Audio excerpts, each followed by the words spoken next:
Fundi ana style za kunichukulia hela.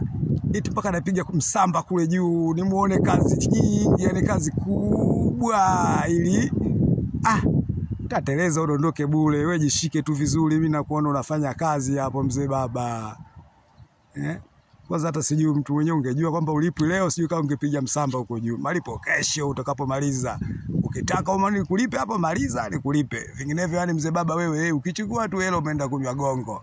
Kunywa gongo uonekani unaenda kijiji cha Pembe cha jirani kule Maseyu, kukupata tena ngumu sana. Kwa hiyo bwana wewe hapa bwana sijui anakulipa nani leo. Labda umalize, punguza tu misamba hiyo. Fundi. Ndio fundi, nimekubali, naona mambo moto moto. Mimi ulikuwa ubishi wangu tu. Wakati huo kuna kule jamani ndugu zetu ambao wapo katika kule Zanzibar wanasema kwenye mafunzo. Ni hao hapo. Pa kwetu kuna magereza na si wakazi wale pale.